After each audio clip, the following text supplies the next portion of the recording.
Atos muito simples, muito singelos, mas importantes, significativos na caminhada de uma igreja cristã.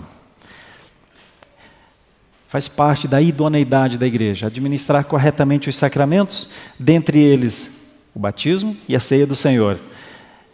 Louvado seja Deus por podermos ver isso e por nossos filhos também virem nos seus pais um exemplo. Quero convidá-los para que abramos as Escrituras em Josué, num primeiro momento, depois em Timóteo. Primeiramente em Josué, capítulo 1, versículos 7 a 9. O tema da nossa meditação nessa manhã é esse: a missão exige envio. Missão exige o ato de enviar. E envio exige fidelidade, porque depois que você enviou, você não pode mais só falar, Deus te abençoe. Depois que você enviou, você precisa de alguma maneira cuidar. Então, missão exige envio, e envio exige fidelidade. Esse é um processo importante na história do cristianismo. Compreender missão, enviar, cuidar. Compreender que somos todos parte da missão, e então enviar, conduzir, proporcionar condições, mas todo aquele que é enviado precisa de suporte. Como é que a gente faz isso? Nós estamos finalizando o mês das missões, em agosto. Eu tenho participado de algumas conferências missionárias, ontem à noite mesmo na igreja de Vila Pompeia. Ainda no mês de setembro, em alguns outros lugares, participaremos de conferências missionárias. Mas como nós viveríamos missão sem esse nível de comprometimento? Nós não podemos só assistir como quem olha uma TV, como quem assiste uma série. Nós não podemos só saber das missões. As missões devem fazer parte da nossa vida. Como essas passagens podem nos ajudar a pensar assim? Então eu leio aqui o texto e depois converso com as nossas crianças e também com os nossos queridos irmãos adultos. Está escrito assim em Josué capítulo 1, versículos 7 a 9. Tão somente seja forte e muito corajoso,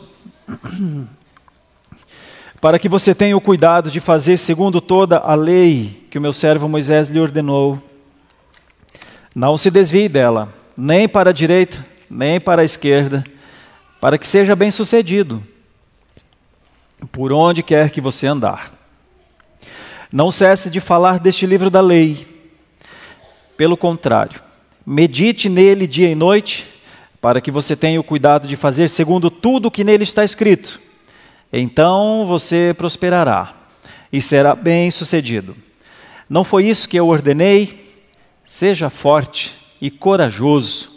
Não tenha medo, nem fique assustado, porque o Senhor, seu Deus, estará com você por onde quer que você andar. Agora peço que você abra também, lá no Novo Testamento, na segunda carta de Paulo a Timóteo, no capítulo 4. Os versículos são de 1 a 5, embora depois eu vá falar até o versículo 8, mas do 1 a 5 primeiramente. Diante de Deus e de Cristo Jesus, que há de julgar vivos e mortos, pela sua manifestação e pelo seu reino, peço a você, com insistência, que pregue a palavra. Insta, quer seja oportuno, quer não, corrija, repreenda, exorte com toda a paciência e doutrina. Pois virá o tempo em que não suportarão a sã doutrina. Pelo contrário, se rodearão de mestres segundo as suas próprias cobiças, como que sentindo coceira nos ouvidos.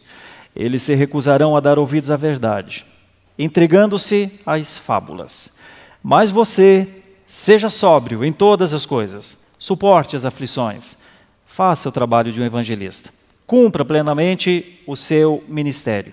E já dos versículos 6 a 8 também. Quanto a mim, já estou sendo oferecido por libação, e o tempo da minha partida chegou. Combati o bom combate, completei a carreira e guardei a fé. Desde agora me está guardada a coroa da justiça, que o Senhor, reto juiz, me dará naquele dia. E não somente a mim, mas também a todos os que amam a sua vinda. Quero falar com as crianças amadas, preciosas filhas da aliança que os pais sempre trazem. Bênção ter você aqui na igreja, viu? Que bom que você veio. Que bom que você tem um pai, uma mãe que se importa com a sua fé. O pastor gostaria que você fizesse o seguinte desenho, muito simples. O pastor gostaria que você se desenhasse de alguma forma, fizesse uma ilustração de você lendo as Escrituras, de você diante das Escrituras. E enquanto você estiver diante das Escrituras, o pastor gostaria que você soubesse que essa palavra, essa Escritura, que nós temos aqui, dessa maneira, em forma de papel, mas também nas formas digitais, que ela é o seu alimento, que ela é o que vai te fazer prosperar, que essa palavra vai te livrar de caminhos muito perigosos, que essa palavra vai te alimentar ao longo da sua caminhada, quando você precisar tomar decisões. Agora você tem 7 anos, 8 anos, 9 anos, 10 anos, e talvez você esteja começando a se alimentar dessa palavra agora.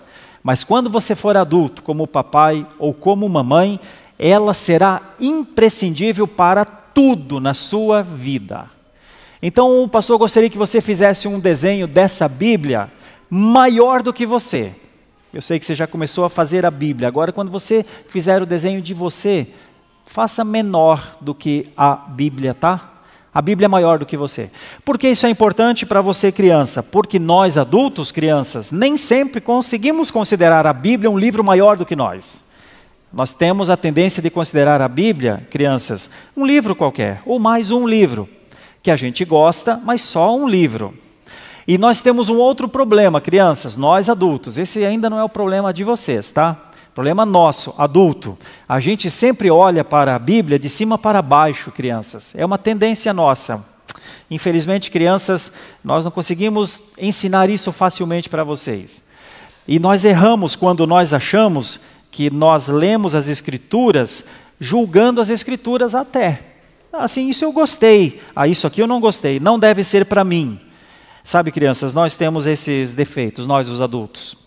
A gente olha para as Escrituras e aquilo que a gente gosta, a gente fica. Quando a gente não gosta, a gente diz, isso aqui não é para mim. Mas o pastor gostaria de ensinar vocês uma outra coisa nessa manhã. Ensinar que as Escrituras são maiores do que vocês, tá? A palavra é mais verdadeira do que nós. A palavra é mais certa, mais correta do que nós. Então, quando você fizer o desenho lá da Bíblia, faça o desenho de uma Bíblia bem grande na sua folha. Eu já estou vendo crianças desenhando. E faça você pequeno, porque nós somos muito pequenos. E o pastor gostaria muito que quando você crescesse, ficasse grande como papai, como mamãe, você mantivesse a ideia de que a Bíblia é maior do que você. Porque se isso acontecer, acredite, você terá sido bem-sucedido. Acredite. Quando a Bíblia é maior do que alguém, essa pessoa é bem-sucedida. Quando a Bíblia é menor do que alguém, só Deus sabe o que pode acontecer com essa vida. Com esse conceito, você aí fazendo o seu desenho, tá? Já estou vendo você fazendo esse desenho, o pessoal já desenhando maravilhosamente bem. Vamos conversar aqui, nós adultos, um pouco sobre isso. O que é essa missão, meus irmãos? Por que a missão exige envio? E por que envio exige fidelidade? Ontem à noite, lá na conferência missionária da Igreja Presbiteriana de Vila Pompeia, inclusive alguns irmãos nossos aqui, família do Fernando, a Marister, estavam lá. Eu desenvolvi um conceito com a igreja, introdutório, um conceito que acredito que ele seja importante para nós nesse dia, pensarmos nesse dia. Quando a gente pensa em missão, depende muito da forma como a gente vê missão. Se nós olharmos para a missão, vamos pensar daqui, de onde eu estou, para Deus, se nós pensarmos em missão assim, nós temos uma tendência a pensar então que missão é parte dos nossos afazeres, parte das nossas tarefas, que nós escolhemos fazer ou não. Ao longo da nossa vida, nós escolhemos tarefas. Tem tarefas que a gente faz com muito prazer e faz muito bem. E tem tarefas que a gente só faz se for obrigado. E normalmente quando somos obrigados a fazer alguma coisa que a gente não gosta, não entende, ou a gente faz mal, Ou a gente se nega a fazer, ou a gente faz com muita luta e com muito sacrifício. Missão pode ser vista, muitas vezes é vista assim, como mais uma tarefa possível que alguém pode ou não fazer, mais uma agenda na nossa vida. Nós podemos pensar em missões assim? Podemos, mas deixa eu apresentar uma outra ideia. Imagine você que a missão verdadeira, a missão mesmo, o missionário mesmo, não é necessariamente o homem, mas é Deus. E que missão existia antes de nós nascermos? E que a missão de Deus é resgatar os eleitos. E que a missão de Deus para resgatar os eleitos implicou na entrega do seu Filho, Jesus Cristo. E que Ele entregou o seu Filho, para que então Jesus Cristo fosse o remidor de pecadores, dos eleitos. Olha, se missão não começa em mim, mas começa em Deus, antes inclusive de eu existir, desta igreja existir, das próximas igrejas existirem, dos próximos batizados serem batizados, se missão é algo que vem de Deus, então talvez não seja uma opção para mim. Então talvez seja uma inclusão natural, uma convocação natural, um convite que a gente não pode dizer não. Veja só, se missão nasce no meu coração, pode ser que nunca nasça. Mas se missão nasceu no coração de Deus, então não tem muita importância nascer ou não no meu coração. Ela já nasceu antes. Na teologia reformada a gente entende que a missão é de Deus, que Ele iniciou a missão, que a missão chegou até nós e que nós não temos mais o direito de falar, eu não. Agora a gente foi incluído nisso. São duas formas diferentes de contemplar o conceito de missão. Se missão é só uma agenda, eu escolho, quero. Escolho, não quero. Se missão é uma agenda de Deus, opa, eu estou dentro. Como é que eu posso dizer amanhã, hoje não é segunda-feira? Como é que eu poderia dizer de hoje? Hoje não é domingo. O domingo não é uma agenda minha. O domingo é um plano de Deus, é o dia do Senhor, o Senhor estabeleceu. Como é que eu posso dizer, olha, vou considerar nessa próxima semana que não existe semana, não vai existir segunda, terça, quarta, quinta ou sexta? Eu não posso. Essa agenda não é minha, ela é de Deus. Nem que eu queira, eu posso negar aquilo que Deus estabeleceu, pois missão é assim. Missão não é uma coisa que eu estabeleço, que eu crio, que eu determino. A missão já existe antes de mim e ela é de Deus. Essa missão exigiu da parte de Deus o envio do seu Filho. O seu Filho veio, morreu numa cruz, ressuscitou para que essa missão se cumprisse. E Ele, na sua fidelidade de cumprir a missão de Deus, é o nosso grande exemplo para também sermos fiéis. Então a missão não nasce no nosso coração. A missão já existe e vai muito bem, graças a Deus. Coisa maravilhosa é saber que Deus está cumprindo o seu propósito redentivo. Eis o nosso privilégio, participar do processo, cooperar com o processo. É isso que uma igreja histórica faz. É isso que uma igreja responsável faz. Ela coopera com o processo de Deus. Então vamos ver nessas passagens como é que alguém pode cooperar, participar do processo de Deus. Então a primeira coisa a gente vê lá no capítulo, lá em Josué mesmo, no capítulo 1, nos versículos 7 a 8. A fidelidade bíblica é o motivo das nossas atitudes, é a primeira coisa.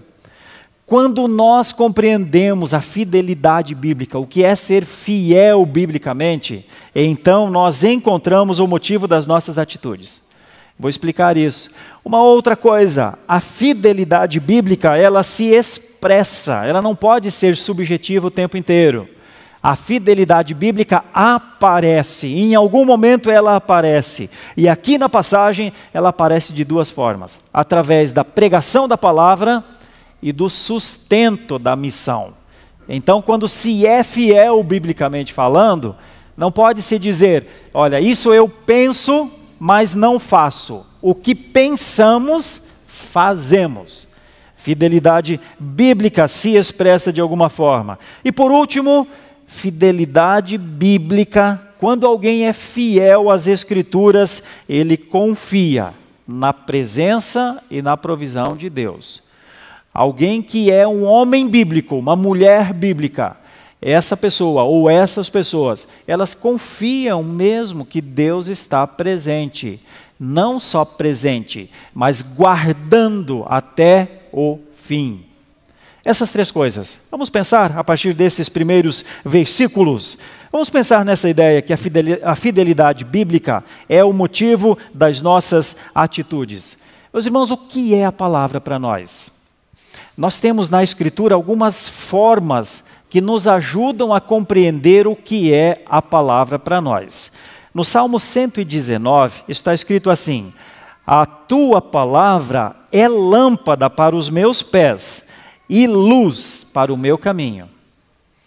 O que é a palavra para nós? Para o salmista é lâmpada e luz para os caminhos. Lâmpada para os pés e luz para os caminhos. Um homem bíblico, uma mulher bíblica, uma igreja bíblica é iluminada por esta palavra. Ou ela é isso, uma lâmpada, ou ela é um livro somente. Um livro que eu julgo, um livro que eu escrutino, um livro que eu gosto, um livro que eu não quero mais. Agora, com lâmpada a gente faz isso? Com luz a gente faz isso? Com o sol a gente faz isso? Não. É isso que eu estou desenvolvendo com as crianças. Isso é a palavra. Maior do que nós. Não um livro analisável. Lâmpada, luz. Essa palavra, lâmpada, luz, segundo Tiago, veja, isso é o salmista que diz lá atrás. Ela é isso, lâmpada para os meus pés e luz para os meus caminhos. Aí vem o apóstolo Tiago no Novo Testamento e desenvolve essa ideia. Ele diz assim: sede praticantes da palavra e não somente ouvintes. Se ela é lâmpada, se ela é luz, então eu só recebo a luz ou eu espelho a luz? É isso que Tiago aprofunda. A palavra não é só a lâmpada que me ilumina, ela me ilumina. Mas quando ela bate em mim, meu Deus, quando a palavra bate num homem bíblico, numa mulher bíblica, meu Senhor, quando a palavra entra na mente de um homem bíblico, no coração de uma mulher bíblica, enche esse coração, essa é a palavra que enche o seu coração. Ele não tem braços, força, condição de reter aquilo para si. Ele espelha essa palavra. Por isso, fidelidade bíblica é motivo de atitudes. Um homem que considera a palavra isso, age. Como agir? Como dar esse passo? Como desenvolver isso? João Calvino, comentando Josué 1:7, disse: a obediência à palavra de Deus é um caminho de coragem. Porque precisa de coragem, sim, para espelhar a palavra. Precisa, sim. Quando outro autor estudioso da palavra chamado Stephen Charnock, não é muito conhecido entre nós, mas um homem muito reconhecido nos ambientes da teologia bíblica, ele falando sobre a existência e os atributos de Deus, ele diz assim: a fidelidade bíblica, ou seja, o recebimento da palavra em nós, é o fundamento da nossa fé. E a obediência à sua palavra é a expressão da nossa gratidão. Vou repetir: a fidelidade bíblica, a fidelidade de Deus é o fundamento da nossa fé. E a obediência a essa palavra é uma expressão da nossa gratidão. Então, quando nós dizemos: Senhor, o que a tua palavra está dizendo? Porque eu quero fazer. Na verdade, nós estamos dizendo: Senhor, sou muito agradecido pelo que o Senhor fez por mim e não posso deter ou reter isso em mim. Quando nós vemos aqui em Josué essa ideia de que Josué estava dando um primeiro passo, ele só daria aquele passo de acordo com o quanto ele conhecia o Senhor. E o Senhor se revela de maneira maravilhosa a Josué. Josué, faz o que você tem que fazer, eu vou estar contigo. Faz o que você tem que fazer, Josué. Só não se aparta do livro, não se separa daquele que é a lâmpada para os teus pés e luz para os teus caminhos, ainda que isso pareça um anacronismo, porque o Salmo foi escrito depois. Só não te aparta disso, tá? Só não fique longe do que você realmente precisa, tá? Então, o conhecimento que Josué tinha de Deus motivava as suas atitudes. Outro homem que também trabalha bastante, uma ideia até mais apologética, chama-se Francis Turrettini, e ele disse: a vontade de Deus revelada nas Escrituras é a regra suprema de todas as nossas ações. A negligência nisso é infidelidade. Então Turrettini avança um pouco mais e diz assim: eu sei o que está revelado nas Escrituras, eu sei o que a palavra de Deus fala. Bem, eu falo de coisas macro, no primeiro momento. A palavra fala do próprio Deus, a palavra fala de Jesus, a palavra fala do homem, a palavra fala de salvação, a palavra fala do Espírito Santo, a palavra fala de Jesus Cristo como Senhor e Salvador, a palavra fala da maneira como nós somos salvos, a palavra fala até das últimas coisas. Mas isso é um conceito muito macro, que nós estudamos na teologia sistemática. Mas o que a palavra de Deus tem falado a mim, no dia a dia? O que a palavra de Deus tem dito nas minhas devocionais? O que a palavra de Deus tem alimentado?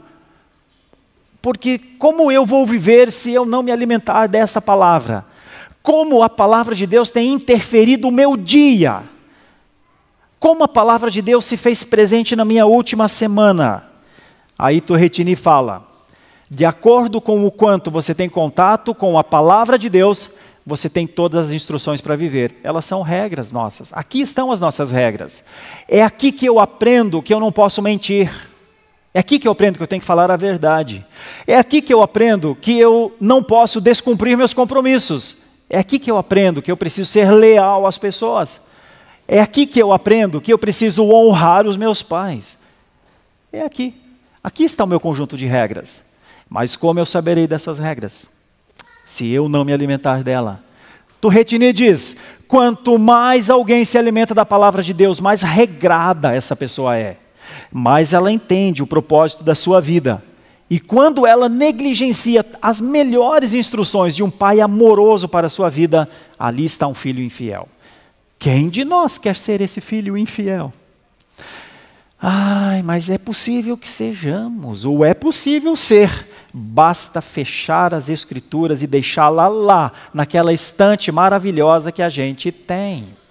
E então nós passamos a não saber como ser um filho ou uma filha fiel ao Senhor. Será que tem gente muito infiel, até mesmo sem querer? Talvez tenha. Mas eis o que a palavra de Deus nos ensina. O conhecimento de Deus, a fidelidade bíblica, sempre será o motivo das nossas ações.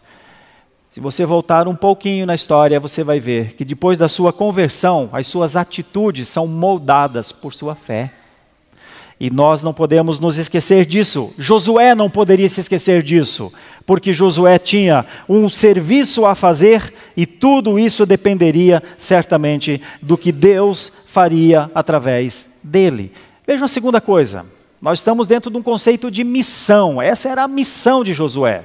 A missão de Josué era levar o povo, progredir com aquele povo, era ser obediente.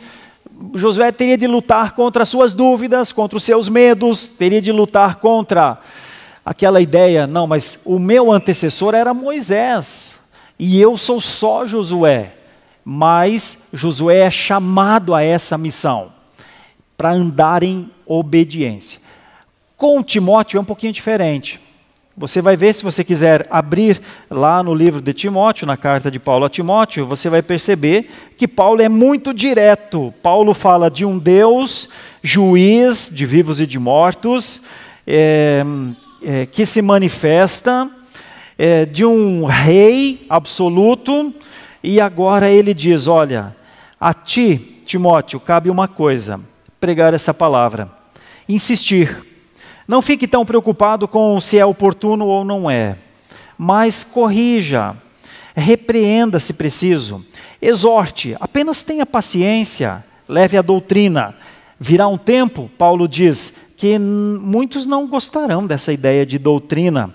Vão se rodear de outros mestres, vão compreender outras doutrinas e vão se recusar a dar ouvidos à verdade. Vão viver por fábulas.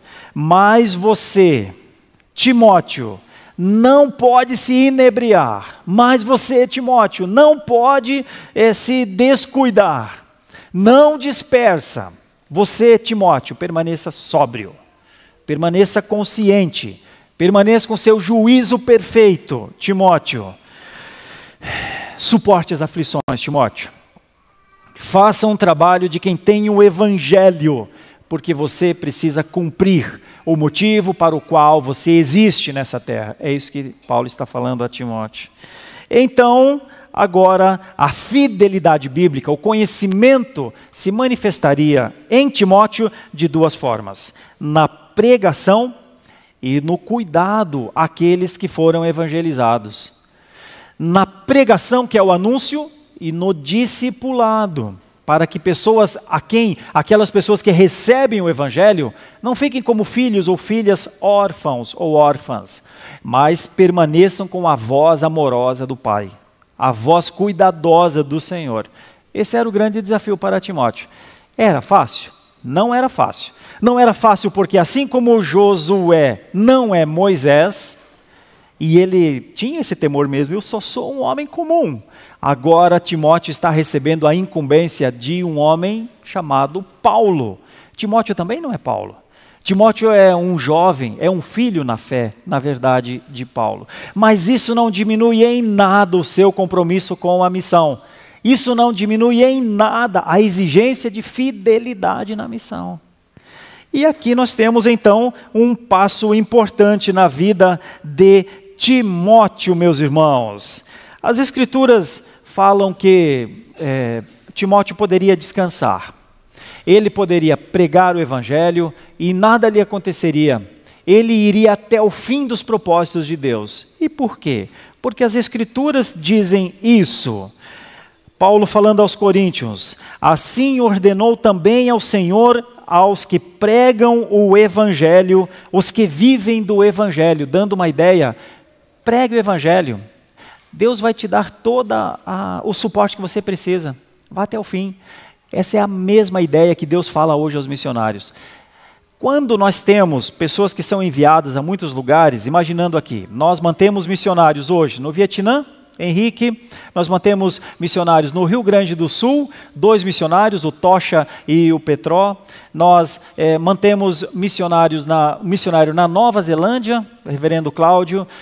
Nós sustentamos ou contribuímos de uma maneira pequena, eu acho, ao nosso irmão Lúcio, na Espanha. Nós apoiamos até bem pouco tempo nosso irmão no Chile, o Amós. E assim vamos fazendo compromissos com algumas pessoas que vão para os campos e outras pessoas mais, que já sustentamos e outros que ainda viremos a sustentar.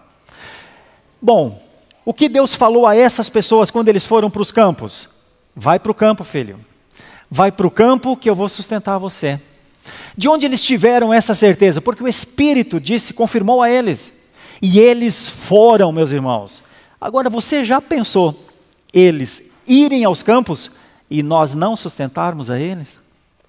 Você já pensou na interrupção de um processo maravilhoso de missão? Deus levanta os missionários e diz a eles: fiquem em paz, vocês terão tudo que vocês precisam para viver.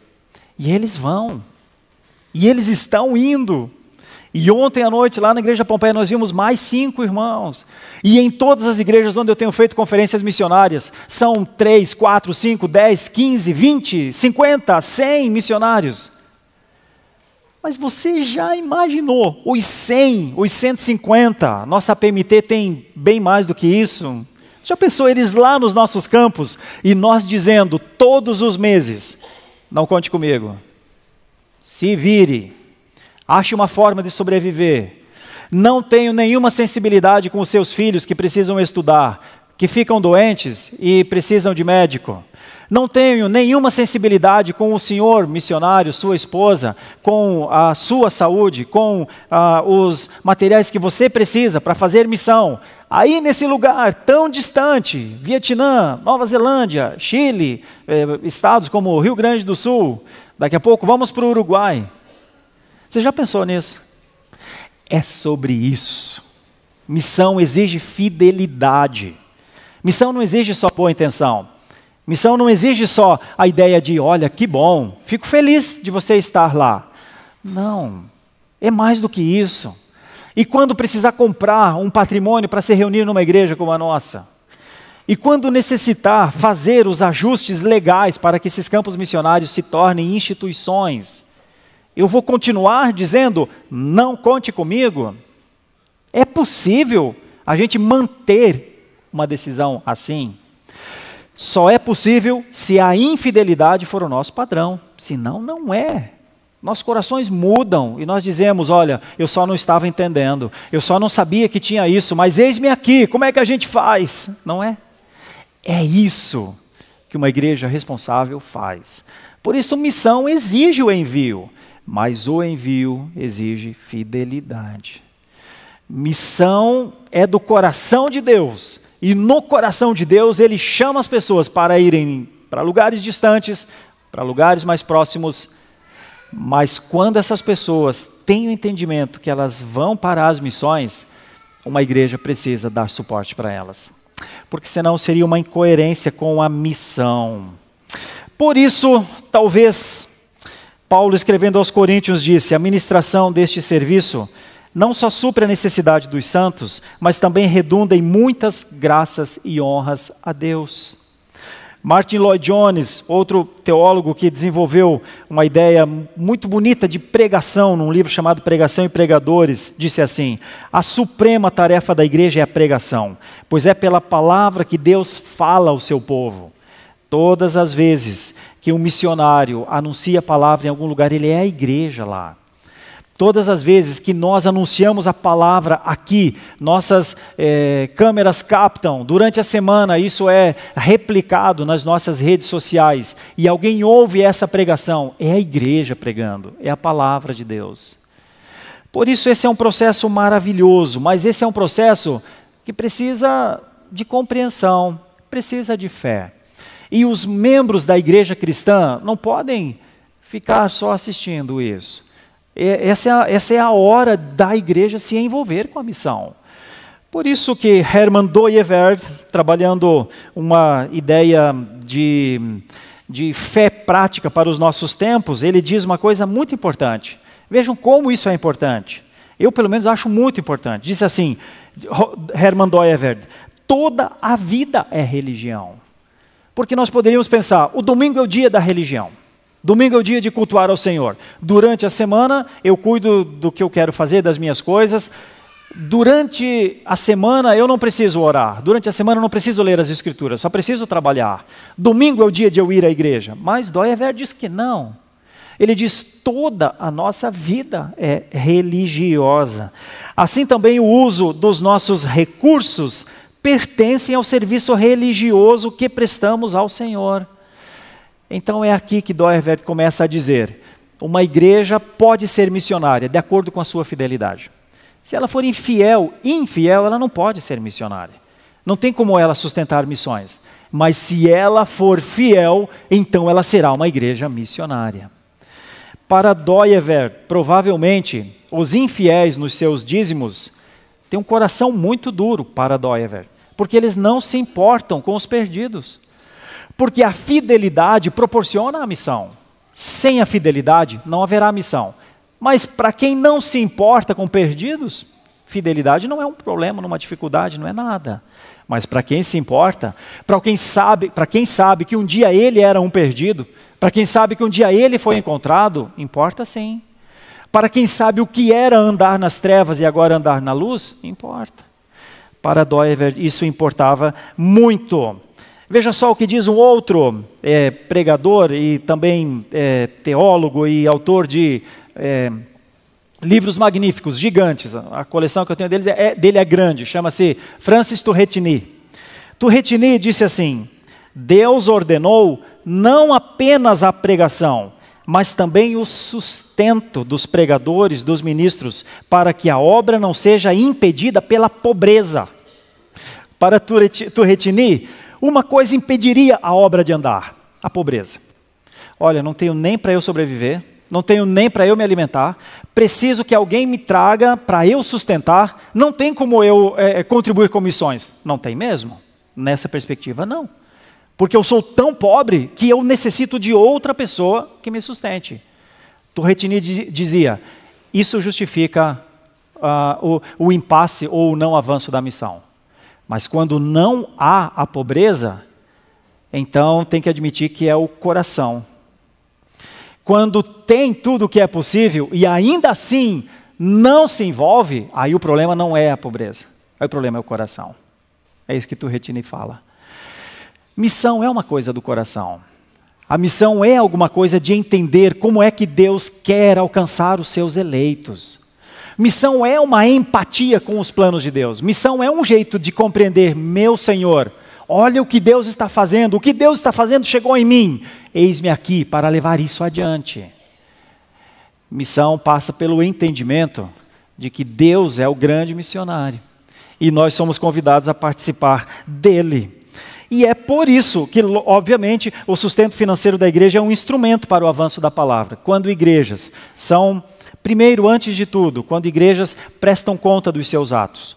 Quando os membros da igreja sabem o que a direção daquela igreja, a liderança daquela igreja está fazendo. Quando os membros sabem que aquela igreja está investindo em missões, normalmente eles se envolvem muito com missões. É o que mostram os estudos. Estudos sociológicos, estudos missiológicos. E é isso que Paulo estava falando com Timóteo. Timóteo, você só tem que fazer uma coisa. Prega essa palavra. Corrige com essa palavra. Discipule com essa palavra. O resto Deus vai fazer. Graças a Deus. Tem um terceiro aspecto, ele está indo para o final, e é o aspecto de Paulo dando testemunho dele já idoso, já está nos versículos 6 a 8. Paulo vai dar um testemunho que a fidelidade bíblica confia na presença de Deus e na provisão de Deus. Aqui Paulo é o testemunho vivo para Timóteo. Nós vimos isso, eu releio apenas um tópico. Quanto a mim, já estou sendo oferecido por libação, e o tempo da minha partida chegou.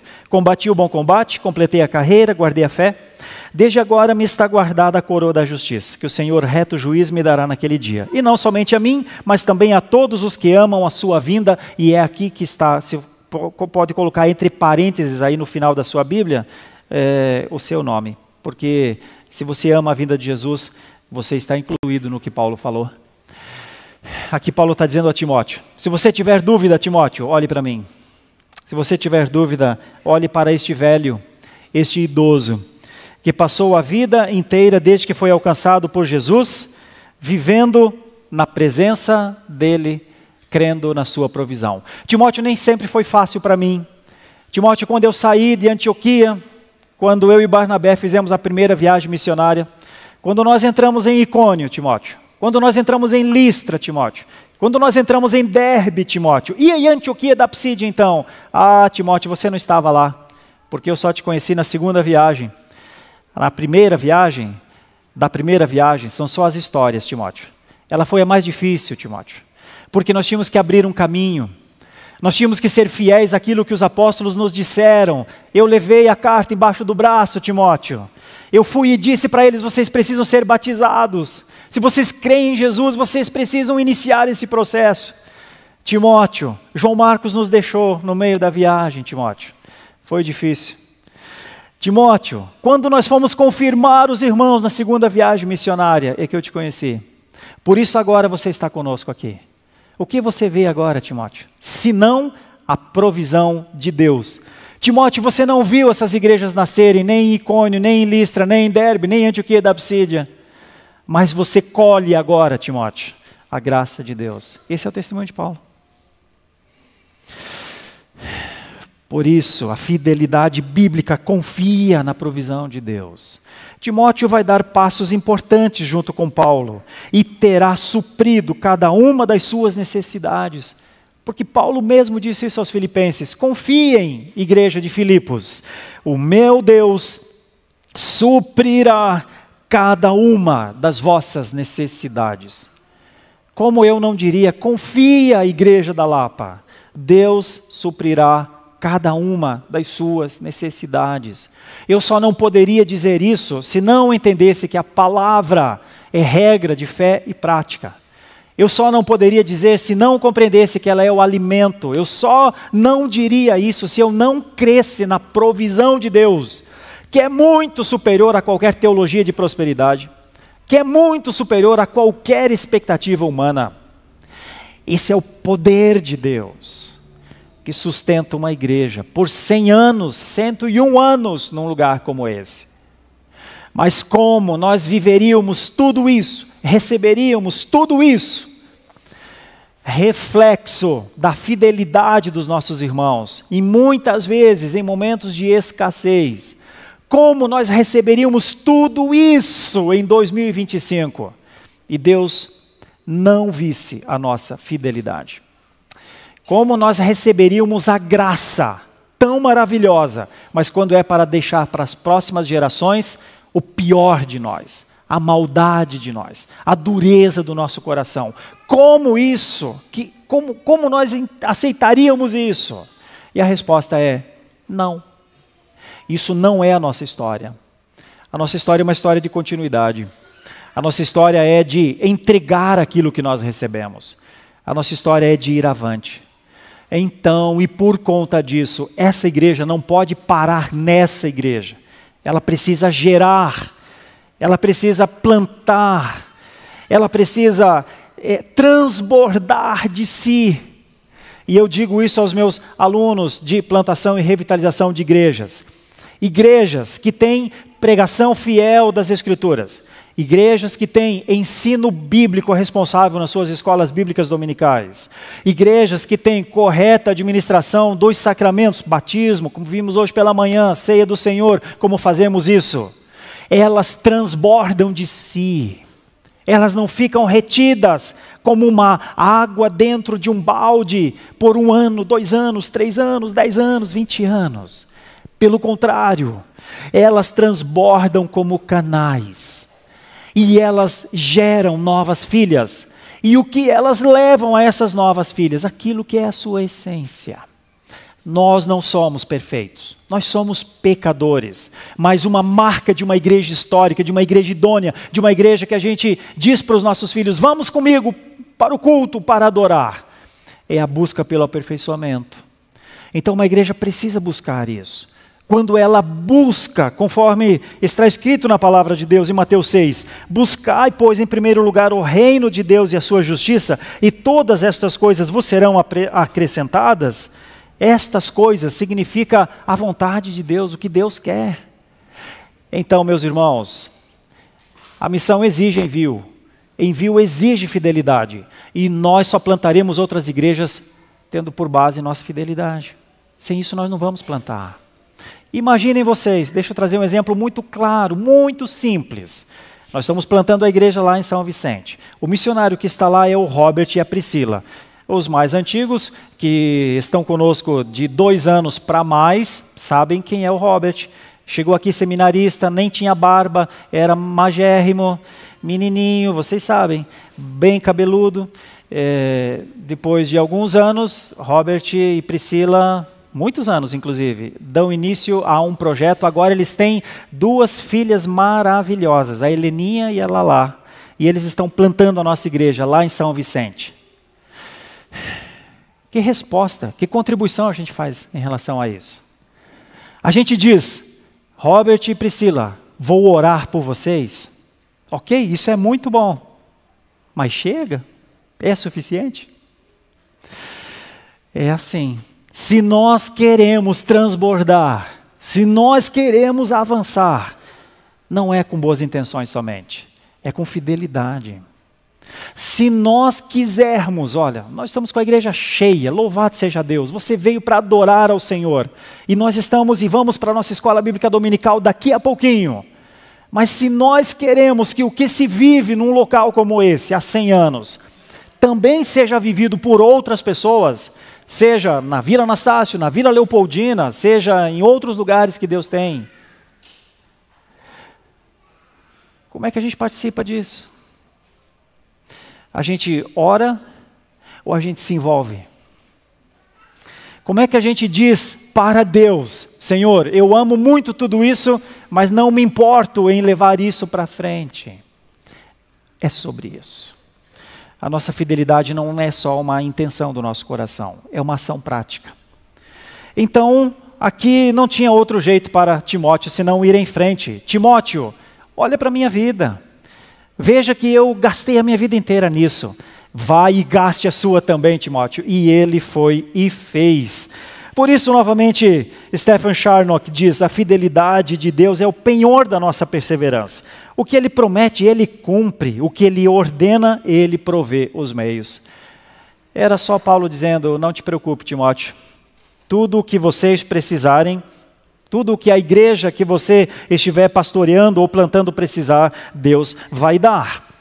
Calvino também disse, quando confiamos na providência de Deus, podemos ofertar liberalmente, porque sabemos que Ele jamais nos deixará desamparados. Se não sabemos que Deus é o provedor, se não sabemos que Deus ampara, se não sabemos que Deus socorre, então também não temos condições de sermos fiéis. Porque teremos de guardar, teremos de fazer reservas, teremos de nos proteger de alguma maneira.